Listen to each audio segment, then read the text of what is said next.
Welcome to the Rita Spector channel. We are a community of women 50 plus focusing on lifestyle, health and wellness, travel, and joy.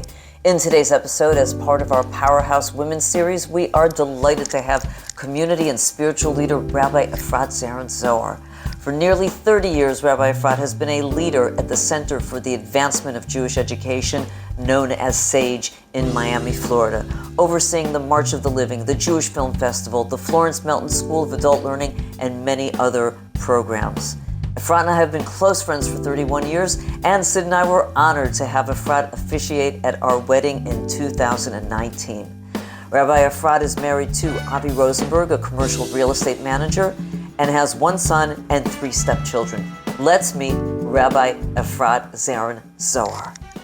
Efrat, thank you so much for being here. It's so exciting. And you know, this channel is really about women 50 and over facing all kinds of challenges and nuances in their life. And your story is just so impactful, because I remember as you were transitioning to 50, you were going through a lot of different challenges. So tell us about them. So my son was a senior in high school, and he hated school, and all I was trying to do was get him to graduate. My parents were both unwell and died the following year. I was a typical sandwich generation, taking care of a child on one hand and parents on the other hand, and then I was working my usual full-time, which, as you know, I'm so type A, that it was like 60, 70 hours a week, on the go all the time. Then a half year after turning 50, I got shingles. And I didn't believe it. I literally didn't believe it because like old people. Right, I thought it was an old people's thing. You have to be 60 or older to get it. And the doctor asked me, well, are you under any stress? And I laughed because I said, stress is my middle name. And he said, well, you have to rest. You have to rest and do nothing for the next week. Wow. And I literally panicked because I had no idea how to rest and do nothing. Wow. And what did you do? I mean, how in the world could someone as vivacious and effervescent as you rest? I mean, I don't get it. Yeah, rest. I knew I had to make a change, but I didn't know how. At that time, I just expected my body to do what I wanted, and it ran until it felt like the engine had died. So I always saw myself throughout my life as my brain. My body was only this container for my brain. You remember my dad had a degree from MIT in engineering, and he loved Mr. Spock on Star Trek, which we would all watch growing up, and that was kind of the model for the best way to be super logical. And as a rabbi, my spirituality was in fact mostly intellectual. I got a lot of pleasure from learning, from studying, from teaching classes. So were you able to find tools to help you, and maybe through work and through friends? Yeah. So there's this organization called the Institute for Jewish Spirituality, based in New York, which has a program for clergy to become more embodied, to learn meditation, yoga, chanting, more spiritual approaches to text study and to prayer. I have to admit, it sounded a little woo-woo to me because of my background, that New England brainiac thing. But something inside me told me I had to push myself out of my comfort zone and develop some new habits to deal with all of this stress.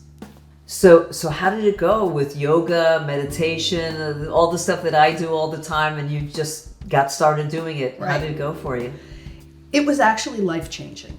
Once I encountered this, over time, I became actually embodied. I became more balanced. And by embodied, I mean in touch with my body, which I think is hard to describe to people, but it's not trying to ignore or override the signals that your body is giving you. It means honoring and really caring for your body rather than just using it and using it up, right? So probably the best way I can illustrate it is using a metaphor from Martin Buber, who's this great Jewish philosopher in the 20th century, coined the terms I-it and I-thou relationships. So the I-it relationship is something we know really well. Like an example would be, you are at Publix, you're in the line to get your things rung up, and really what you want from the Publix cashier is to ring up your stuff, and she really, by and large, she really wants your money, and then you say goodbye and that's it. But if you were living in a small town, right, your cashier might be your neighbor, or it could be your babysitter, or somebody you really know well. So in a small town, you might have an I-thou relationship with your cashier, rather than it being transactional, right? With no emotion, just I use you, you use me. It becomes I-thou, a real personal relationship. So you know this person, you start asking about their family, and they would ask you about the family. And in such a circumstance, especially in a small town, people would understand. They would be patient, and you would exchange a few beautiful words, build that relationship, and then you walk out. So the I-thou relationship is where you're not just using each other to get things done. And that's the way it should be with your body, and frankly with your soul too. We shouldn't be ignoring it or just using it to get through the day. It should be in touch, really listening in the way that the body is talking with you, and the body usually talks to you through pain. And the soul also speaks to you, and the soul speaks to us by conveying emotions like deep sadness, the kind of sadness that brings us to tears, or deep joy that gives us that feeling of euphoria. And when we tune in, that's how we become embodied, and we become ensouled at the same time. Right. Wow. Fascinating. That is just so resonating. Amazing. So let's talk about the Sabbath, Shabbat. It's a time to de-stress and to turn off and tune out and just relax and be with family. And you are a Reform rabbi. Your husband is Orthodox. So do you follow the Orthodox principles of no phone, no computer, no cars, just complete shutdown? What do you do on Saturday? So I don't observe Shabbat exactly in an Orthodox way like Avi does. I use a car for certain things. Like when my parents were alive, I would go drive to visit them. But his example has really influenced me for the good. For me, it's a day not to do chores, to slow down, to rest, to read books, hang by the pool, take a nap, pray, do yoga. It's reconnecting to body and soul in a deeper way. And I try really hard not to use devices like the phone, except to call maybe a dear friend, or, I definitely don't get on the computer. And remember, Shabbat doesn't have to be a full day. For people who are just starting out with this practice, and I really call it a practice, make Friday night Shabbat, that just time period, or Saturday afternoon, because you're restricting technology. Start small, work up to more, just like with any other practice, right? Right, fascinating.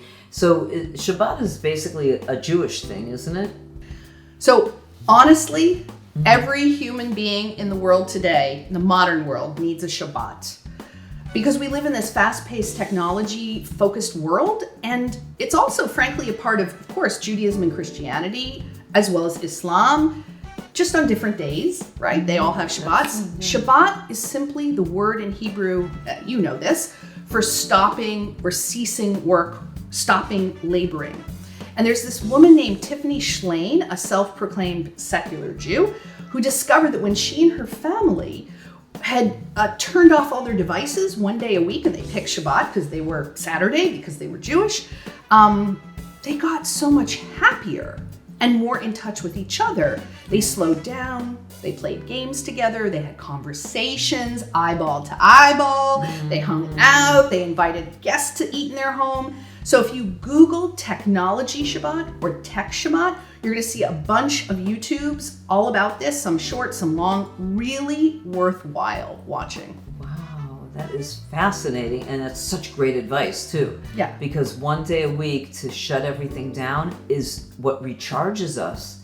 Yes. And I see people being so successful. I used to wonder, how could you stop doing everything? Business is going on and you're going to miss out on stuff. But the belief system is no, you're going to gain more. Just like in meditation, if you take that time, even in meditation, the 20-minute rest gives you the equivalent of hours of sleep and more clarity, and you're more productive. Rushing doesn't always work. Right. And again, it's back to that Martin Buber idea of you are a thou, you're not an it. Most of the time, we're actually in very transactional relationships, even with the people we love. Your kids need you to drive them to this activity.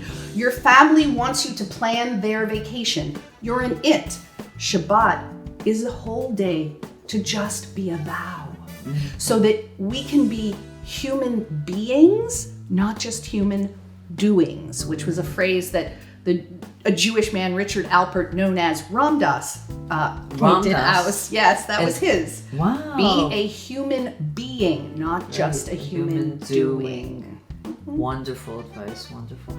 Efrat, thank you so much for coming. This meant so much to me and also to our audience. I'm sure, ladies, this has been so impactful and so enlightening for you. Please share your comments below. And now for your RS goodie bag. Every week, we suggest books, movies, reels, and thought leaders that can impact you and help you on your journey. Efrat, why don't you suggest a book? You're such an avid reader. I'm sure there's hundreds. This is it. The Awakened Brain. This is the book, The New Science of Spirituality in Our Quest for an Inspired Life by Dr. Lisa Miller, who happens to be Jewish and author of The Spiritual Child. This book actually proves through scientific experimentation that the human brain is wired for spirituality. And that spirituality and the spiritual practices make us more resilient.